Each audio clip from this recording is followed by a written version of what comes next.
How should parents support their children's mental health? Let's talk about it.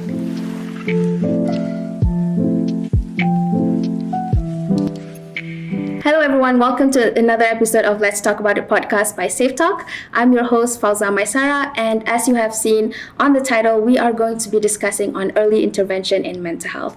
So as usual, we have a mental health professional with us here today. So Miss Norzuratul Ain.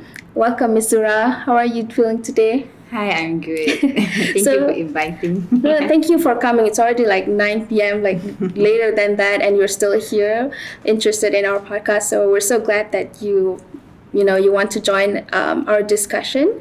So a little bit about Ms. Zura. She is a clinical psychologist and the head of multidisciplinary team of Axon therapy and child development.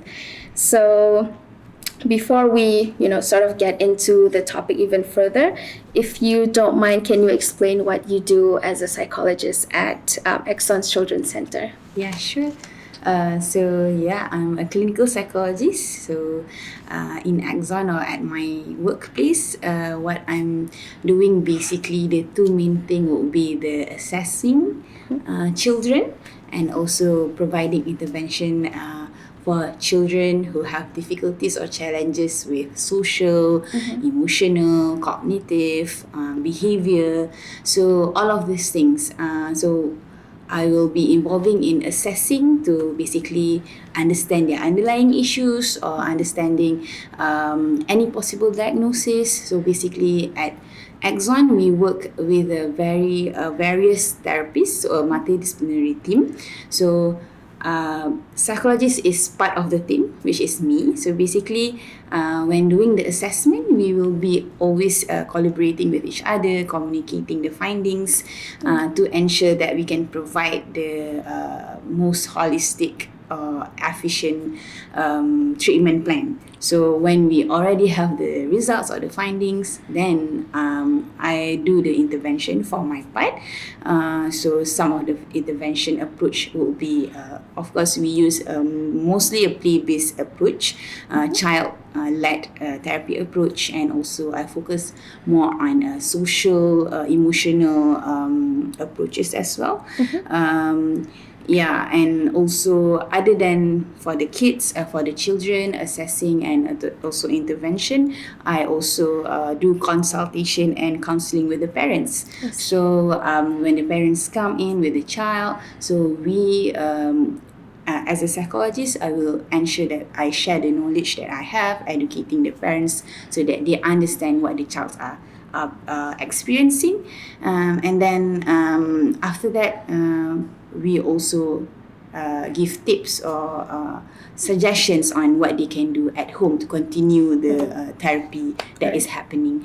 Other than working with kids, with the parents, I also provide, for example, sharing knowledge again outside the talks, webinars, and of course, working in a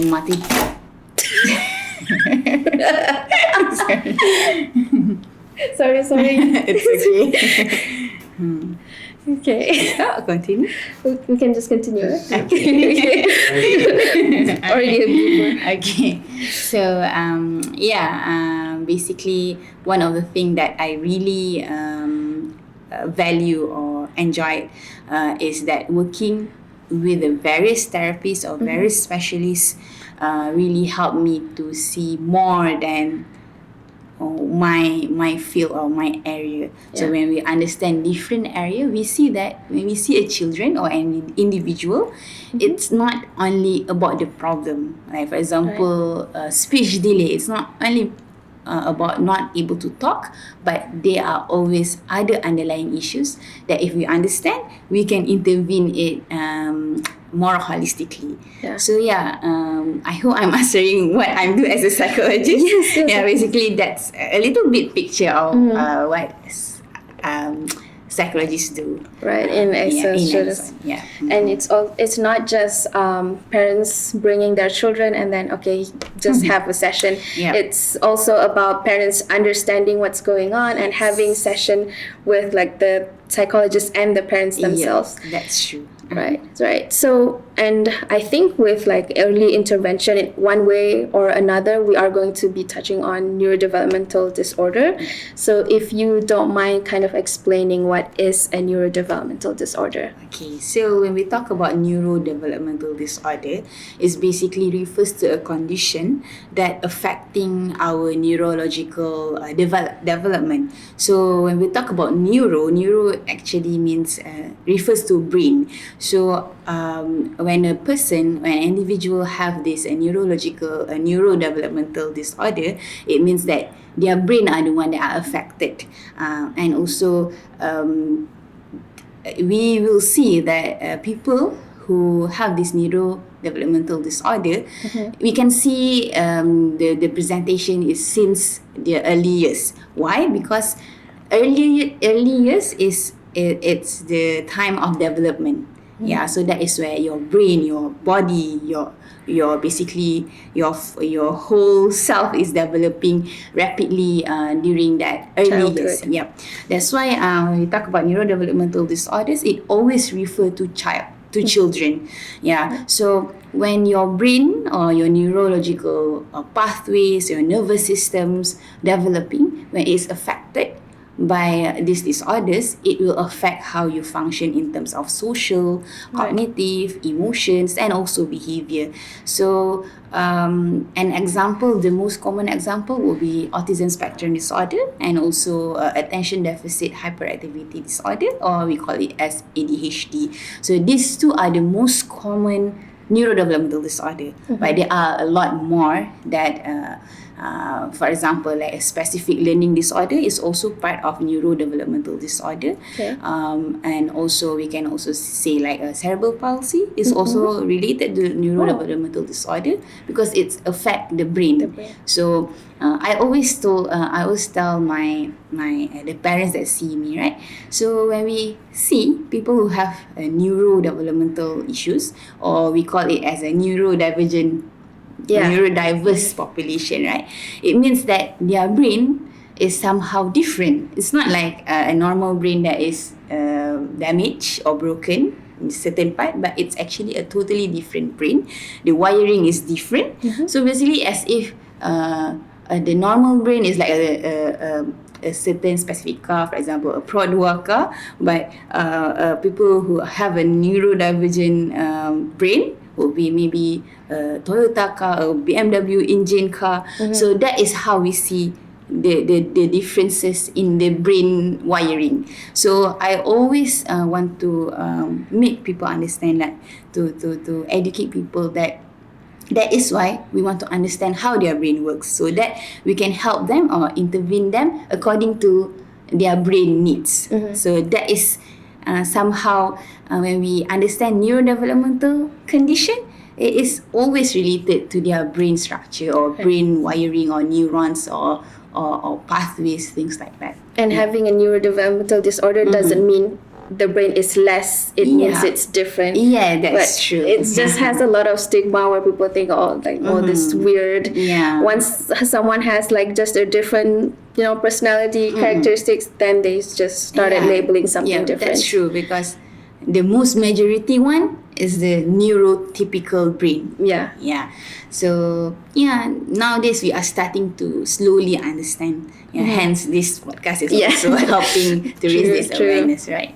So that's why we shouldn't use like the term normal and not normal. Yeah, because what do you mean by normal actually? True. And so with neurodevelopmental disorders, of course, these have to be assessed and then get officially diagnosed by doctors, right? That's true. So how do most parents usually react to when their children are diagnosed? Okay, so before getting the official diagnosis itself, we can see how parents react. We can see various reactions.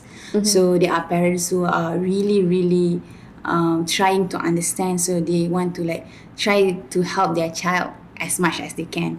So they send here and then ask more questions, right? But most common reaction would be that they tend to blame themselves. Like, my child is not speaking yet. It's because I didn't spend a lot of time with them. It's because I'm too busy. That's why they don't know how to socialize. It's Right. because I never have the time to bring them to playground. That's why they don't know how to play with people. Yeah. So this is a lot most common reaction that as I'm working. Yeah. So I found a lot of reactions like this, self-blaming, Like a lot of guilt. a lot of guilt. And also that's sorry. It's okay. A lot of guilt, and then when they, but this is before even get the diagnosis itself. Yeah, so it means that they know that something, that the child have some challenges or are facing problems, so they want to get checked.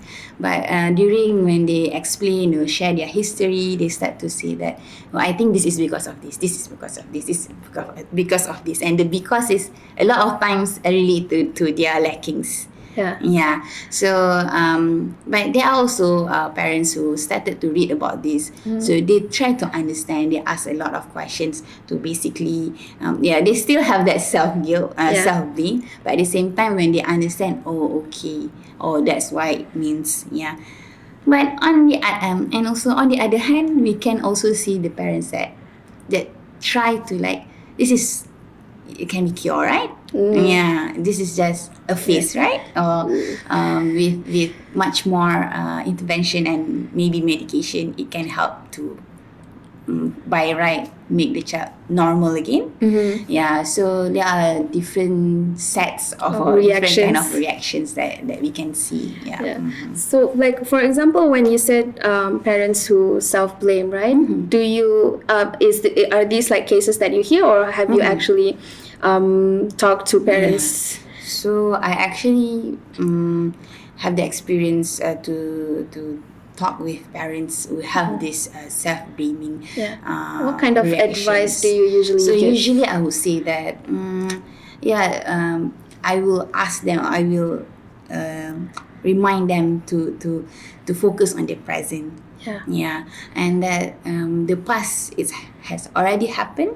Even so, there's a lot of possible contributors, not only the one that you just mentioned. It can be one of the reason, yes, but it's not the main reason. And at the same time, by worrying or by blaming yourself, it doesn't help the process or the progress of the child.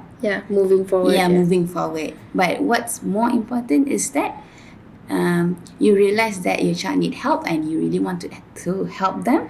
Hence, you need to focus on the present. I would say that you have tried your best for you to able to realize it and make the step to get help. Is actually helping your child a lot. And I feel like it's not just the children who has to learn. Like the parents is also going through the same process. Of course. So it's unfair to just completely blame yourself when you are with your children in that same journey. That's true. That's very true. So I think that's sort of like on a kind of like a positive side of like, parents being responsible, at least feeling responsible. That's true. But there's also another side of, from what I've heard, like, is it common for parents to think like, why me? Like, it's a burden they never asked for. Like, for example, there's this, he's actually pretty popular on TikTok. I can't remember his name. I think he's a doctor, but he's good at, advocating and educating regarding intervention in mental health, because he himself has a child who has autism. But he mentioned the fact that he had a phase before where he said that, he questioned God, like, why me? For after all these years that I tried to have a child, and now I have a child with autism, which, sounded wrong to me. So I wondered, like, if it's common and if it's a result of, like, stigma in society. It's actually that happened. Is it common or is it a lot? Because personally I haven't met a lot of parents that mention about this, but I do experience talking with some of them. So this do happen, and sometimes it's not intentionally they did. Sometimes it's very indirect. The way they didn't mention about why me directly, but in terms say like, my brother doesn't have this kind of case or this kind of child. Or my friend, they can play with the child running around. The child can already call their name, right? So in that sense, we can see that they're implying that, well, I cannot do all of this with my Right. child because of this condition, right? So I guess yes, of course, because of the stigma, because of less understanding, not yet like maybe they didn't have the chance to understand the condition yet. Yeah. So also maybe sometimes that is part of grieving. Right. Why I suddenly say about grieving? So when we understand about a diagnosis, when we trying to accept a diagnosis or trying to accept a condition, right? It's not something easy to accept. Yeah. So accepting your child is different. Having a diagnosis, it can also meaning that you are losing something. You are losing the sense that your child, you hope the child is like a typical child. Yeah. Then you get some news, and it's also part of the grieving process. I see. Until you're able to accept it, you will, sometimes maybe people don't always follow this process, but some likely to follow the phase. Like you say, it's a phase. So maybe the first one you are denial, and then the next one maybe you try to bargain a little bit, maybe it's a little bit autism, maybe, right? And then you start to get angry, and then slowly when you try to learn more, and then you try to go here and there to help your child, slowly you will eventually reach the acceptance phase. But it's a process, it's a journey. I would say that having this kind of thoughts or belief or feelings is just part of the process. So It's like what's important is for you to move, to keep moving forward. Even though you have these feelings, it's okay. Don't blame yourself for having that feeling. Right. So it's like it's more of a projection of their own frustration. Yeah, that's true. It doesn't mean that they don't want their child or they don't love them. It's just that they're just frustrated with the beginning phase of the diagnosis. I see. And this also leads to my next question. What should parents do when they suspect or like they were able to identify that, okay, maybe my child needs special care or, more attention? So what would be the initial steps for parents who, never get diagnosis and stuff? I see. So usually, the easiest way is to go back to your child's pediatricians. Okay. Like for example, if in government hospital, we have like a regular checkup, especially for the younger age, right? For vaccines, for just a checkup, and then so you raise your concern to the doctors that are attending your child at that time. You raise your concern. You list down the things that basically raise the flags or make you feel that there is something special, or I'm not sure why, but I think this is need extra care or extra help, right?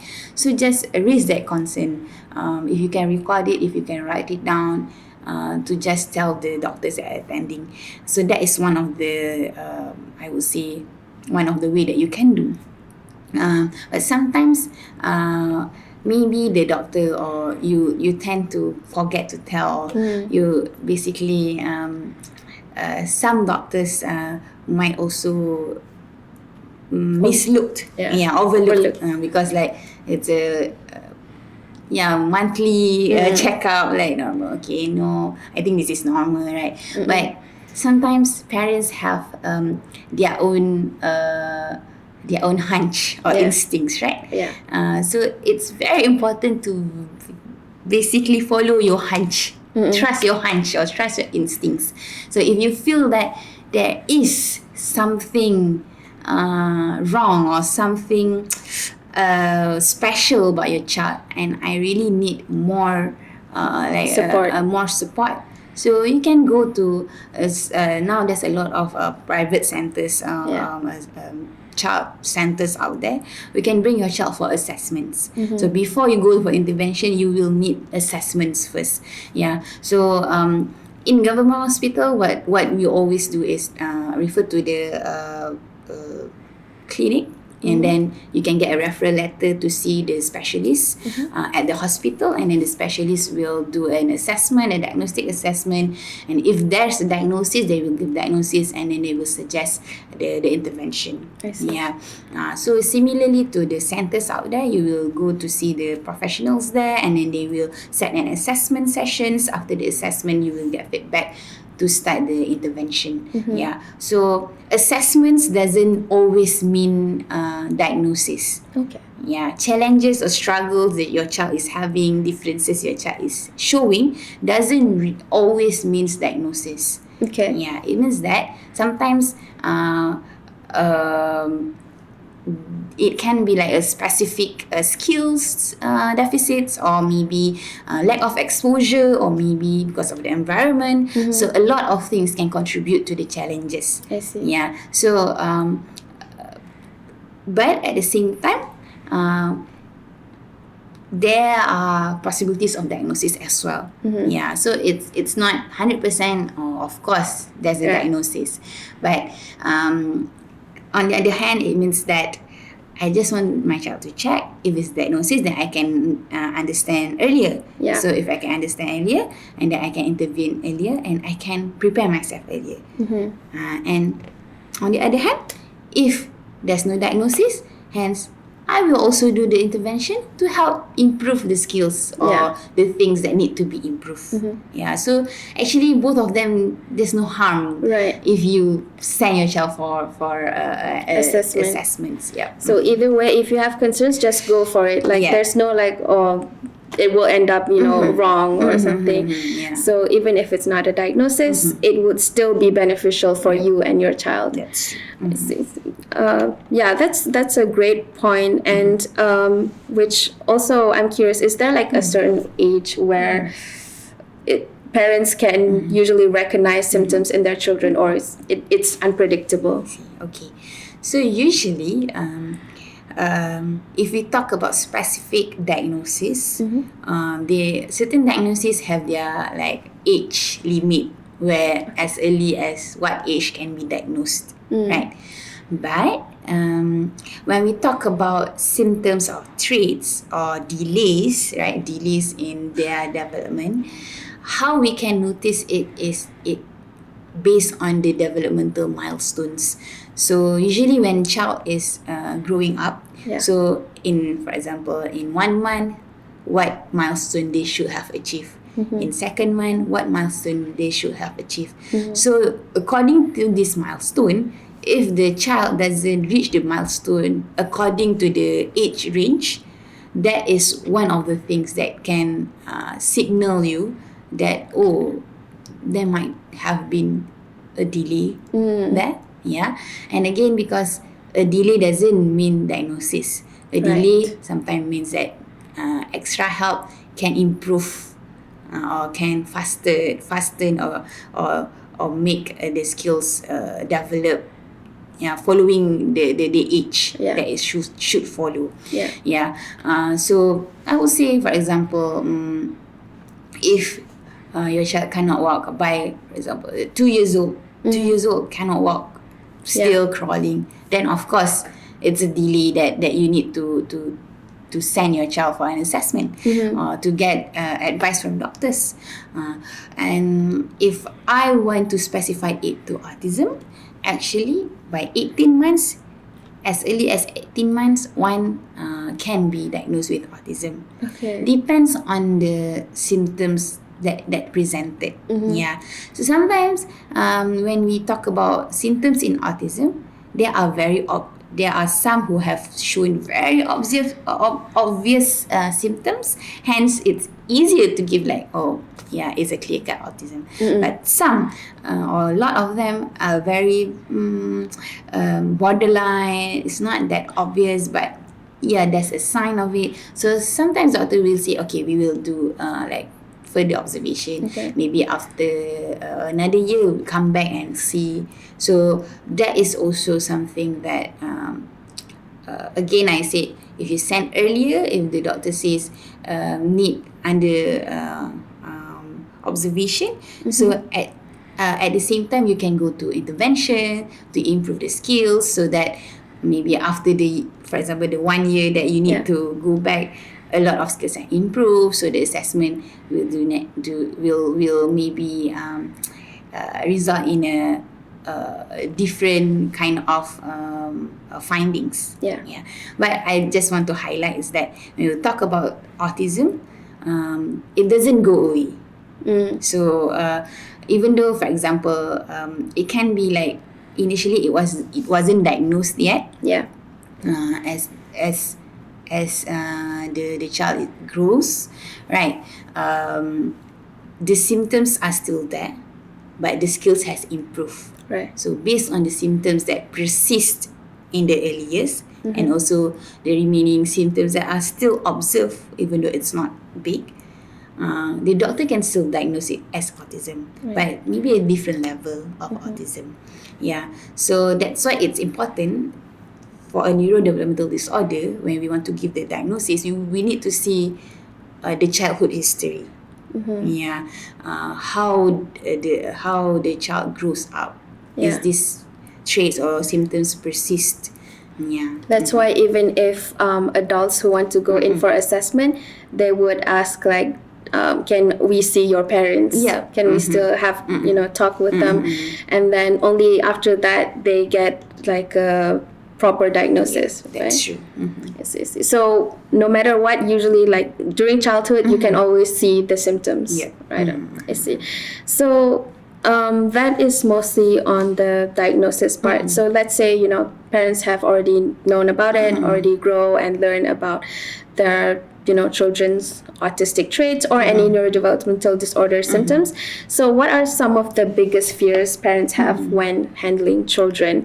Like one of the examples that I can give you, I saw this on there's a content creator. She has an autistic son and she knows about it. He was diagnosed and everything, but she would sort of suppress her son's like stimming because she fears that he would be misunderstood or bullied at school. So are there like any other examples of parents' fears when exposing their children to the public? Yeah.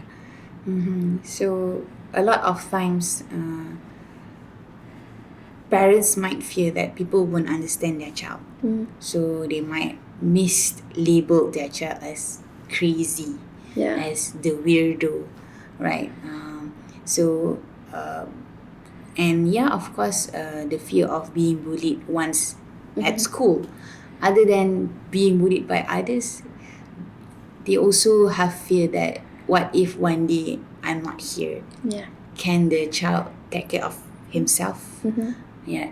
And if, for example, the child is starting school, one of the fears is also like, can the child cope with the school setting?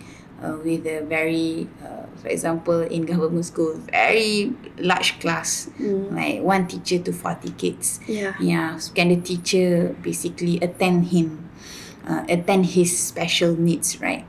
And other fears would be that, again, like the ability to think what's good, what's right, to not follow strangers, right? Yeah. And also to differentiate which one is the truth, which one is a scam, for example. This kind of daily living skills that we feel that is very basic. For example, a 13-year-old or 12 years old should know, but children with special needs, even though they are 13 years old, 15 years old, they can have difficulties with these basic living skills. For me, from my point of view, as basic as doing their daily living activities, it can be a fear for the parents if the child cannot do it on his own. Yeah. And what's more if they are outside. Yeah. Yeah. Yeah, that is one of the things that I can think. Yeah. And also, of course, when they are getting older, how about work? How about their relationship? Will they also live life like us? Right? All of the things that yeah, as a parents, we want to see our child grow happily and healthily. So these things are things that very basic things can worry them. Yeah. Even like just like you said, even basic things at home, daily routines can be stressful just because they worry about their children's well-being. Yep. Apatah lagi when it comes to something bigger, even to other people, like you said, neurotypical people find it challenging. So what about neurodevelopmental? That's true. Yeah, neurodiverse children or people. That's true. So. And I want to kind of backtrack a little bit about diagnosis. So how important is a diagnosis for both children and adults? Okay. Yeah. So we need to understand that diagnosis is not just the matter of giving names to their condition or their problems. It's not labeling them. But when we have a diagnosis, it's actually to help us understand why this person is struggling this and this. Why this person is having challenges in terms of social, for example. In terms of their emotion. So having a diagnosis is actually to giving others, even ourselves or even the person with a diagnosis, to giving information about themselves. Yeah. So to give a more wider picture of from where does these challenges stem. Root, right? Okay. And with the diagnosis, a proper tailored intervention can be planned for them. Right. If we don't have the diagnosis, we will always focus on the presenting problems, not the root cause or the root problems. Hence, when one symptom has so-called resolved, there will always have another symptoms happening. Yeah. And especially if the kids, when at this age we have resolved a certain things, when they grow older, similar struggles will happen because they will experience new things, and because we don't really understand the root cause of the problem. So that is why diagnosis is important. Even when adults, when you feel that why I'm struggling a lot, especially when I started studying in university, in working, right? When I'm at school, I'm okay, but when I'm struggling a lot, so and then you suddenly have the diagnosis, and then it can gives you a lot more understanding about yourself. Oh, this is why I'm feeling like this. It's not because I'm lazy. It's not because I cannot do it. It's because I have this. So when you understand that, you know how to deal with it. But at the same time, I want to emphasize that having a diagnosis is not to justify your lackings as well. What I'm using the word lacking is not lacking. Sometimes, for example, you tend to didn't realize, oh, this is not okay to say this time, this thing, right? So like being rude. Yeah, I know. It's not intentionally being rude. It's just because they need to learn more about the situations, about the cues, for example, right?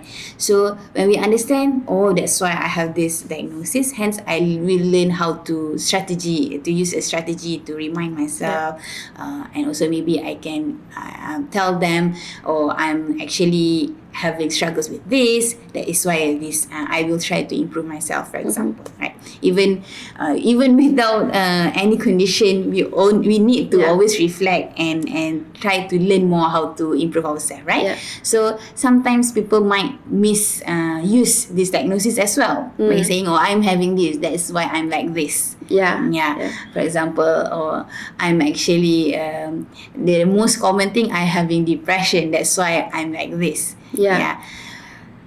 As a mental health practitioner, right, a psychologist, right, I will always remind people to not misuse your diagnosis, because some people will be affected more if there's a people who misuse the diagnosis, right? So diagnosis can be very helpful, so don't misuse the benefit of having that diagnosis. But like basically having diagnosis doesn't mean you are free from accountability. You still have to take accountability. Like, you know, even if you have any sort of diagnosis, you can still end up doing mistakes just like everybody else. That's true. So, and we all have to learn from it. And and the reason why I was asking about diagnosis, because I find that it can be 50-50. It's true that the one that you've mentioned, I heard from like my own friends and from stories that I heard, having diagnosis is amazing because it gives them like some sort of reassurance and replacing all the negative labels they have about themselves, either from other people or, you know, just them having that self-stigma, like lazy, or I'm lazy, or I'm too sensitive, I cannot handle these noises, I cannot handle social situations, and I'm a loner, I'm a weirdo. But when they have a diagnosis, it's helpful because they know, okay, there's an explanation to it, and I have a whole community of people who relates to my problems. So it's not just that a you problem, it's like everybody have, you know, some sort of differences, and now you belong to people who have already learned how to manage that. That's true. And like you said also, with accountability and disorder, you cannot just have a getting diagnosed and then run away with it. You also have to go through therapy, right? You also have to go through treatment so that you learn how to manage your symptoms, how to manage your, you know, emotional struggles, right? Yeah, very true. That's what I've heard from people. And we are focusing on children, but the reality is not all children gets to grow up with the right support and diagnosis, and maybe they don't get enough attention from their parents to be able to recognize that, oh, maybe my child needs more attention. So if, let's say, adults recognize these symptoms in themselves that they may have struggled with since childhood, but they ended up, like, you know, masking their whole life, do they still get to meet a psychologist or psychiatrist and get an assessment as adults? Yes, of course. Adults can still have the diagnosis of neurodevelopmental disorders if we are focusing on this type of disorders, of course, even though, like I say, it stems from childhood. But you can still get the diagnosis. You can go to see a psychiatrist, a psychologist to get yourself assessed. So the process would be kind of similar to what I've mentioned earlier. So you can, for example, if you want to go through the government hospital setting, you can go to see the in the clinic kesihatan, see the doctor and get referral, and then get referred to the psychiatrist at any hospitals, and then you will get the assessment done, and then you will be provided by diagnosis if you have the diagnosis. Do they still need to have their parents and caregiver for it to be valid? Yeah, so the best would be to have a parent's input. But there are also times that maybe the parents are not available, right? Not understanding even, right? So they can still use their own experience, like based on their memory, like cerita-cerita dia dulu, right? When he or she during school days, how does she reacted in certain situations. So in assessments, they use tools, they use like interview questions that can help get information about their childhood as well. It will be best for parents to also be there. But if it's not available, it's also okay. But whatever it is, it always reflects on their childhood. Yep, that's true. Okay.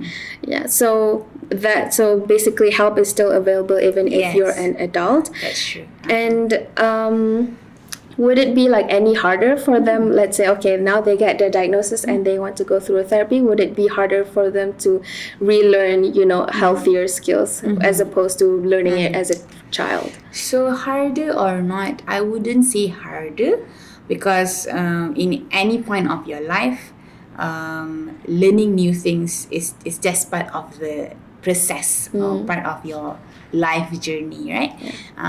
If I would say that it's harder, it doesn't change that the fact that you can still get help. You Right. still need to get help, right? Eventually, of course, earlier intervention would be much more beneficial, or we can see the progress or prognosis of the child is better. But having going to get the help that you need at any point of your life is always a priority for you. Yeah. Is it difficult? Is it easy? We put that aside. Yeah. The main point is to get help. Yeah. And even when you are older, of course, it will be more complicated or complex, because it's not just the condition that you have, but you have the maybe possible trauma that you already experienced. You have relationship issues that has already happening. Yeah. So a lot of things that actually need to be addressed. So hence, of course, it will be more difficult in that sense. Right. Yeah. But either way, even if it's difficult, then it is already difficult, so you just have to work through it. Yeah, that's true. And speaking of it, I also remember I feel like there's also this sort of misconception surrounding neurodevelopmental disorder where, once you have this certain disorder, that means, or if you want to be diagnosed with certain disorder, then you have to lack in something, lack in academics, for example. Like my friend, she brought up her concerns around ADHD, and then the doctor asked, did you have any issues with your school? What was your results? And she said, I had straight A's. So then you don't have it. So it was frustrating for her. Very So frustrating. I wonder if this misconception is kind of, still going around. I would say yes. Unfortunately or sadly, it's still going around, even in younger kids in the early years, right? Some maybe because there are practitioners or doctors that are not in the mental health or this specialized in these special needs settings, right? So they tend to have maybe the surface understandings, like, okay, this is the symptoms, this is what we can see. So it does happen. For example, I just before coming here, I watched a video. Basically, the parents say why one of the things that make it hard for their child to receive the diagnosis of autism is because the child is a very good eater. He eats a lot of things, but because the common understanding that autism or autistic child usually most commonly will have picky eating behaviors, Like ARFID. like ARFID. So when the child is a very good eater, so they tend to push away the possible of autism, because one of the most common symptoms are not there. Yeah. So of course, this is still happening. That is why when we do assessments, especially like in my workplace, we do it very thoroughly. We need to get more information rather than just from our side. Right. Yeah. So it's a harsh reality, but if you feel that you need more assessment to be done, just go find it. Yeah. If one person said you don't have it and you feel like tak sedap hati, just go find another one, different places or different practitioner. I think that's what works with my friend. She went to a different, practitioner, and it just so happened that the psychologists also have ADHD, so they managed to identify, and I think now her mother also knows about her condition, so it's not just made up, or she can be successful, smart in academics, and still have the disorders. Like you said earlier in the episode, having neurodevelopmental disorder doesn't mean less. Yep. It means just different. Yeah. And yeah, I think we kind of covered quite a lot in this sense. But just to sort of, to close up our discussion, can you elaborate or confirm my statement? Like, getting therapy or treatment and medication isn't about finding cure. Yep. Yeah. That's a good statement, I would say. It's not about finding cure, because a condition, and especially neurodevelopmental condition, is not a disease that you want to cure. It's a condition that you need to learn how to live with it. Yeah. You need to embrace the uniqueness of it. Hence, therapy or medication or other type of intervention is actually to help you learn how to live with this condition. Right. Yeah, to manage the symptoms. For example, the medication, it is to help you manage the symptoms so that you can manage your life accordingly. Yeah, so it's not about cure, but it's about to basically learn how to live your life to the fullest. Yeah. Yeah. And live a healthy quality life. Yeah. Yeah, like some people might have the stigma like, oh, you shouldn't get medication, you shouldn't get help, this is wrong. But for some people that actually works, and that is what brings them quality life. Yeah. And there's nothing wrong with it. That's Yes. true. So yeah, I think it was like a very, very insightful conversation with you, Ms. Sura. Yeah, with you too as well. Thank you so much for all the sharings. I truly appreciate all the stories, and your descriptions and explanation is very detailed. I'm sure a lot of people would find it really helpful in understanding, especially like parents and even adults too. So yeah, thank you again for coming in.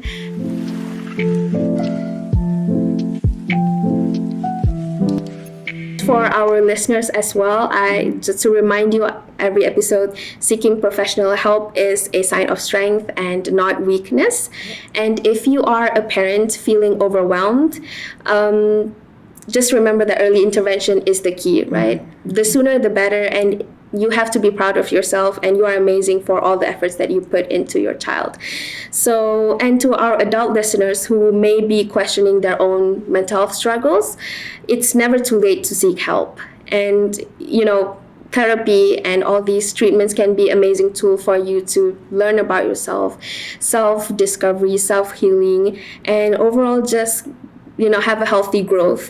So I think that is all. I hope everyone well, and I hope you are going to be okay too. And I think thank you so much again. So I think that's all. See you next time. Bye bye.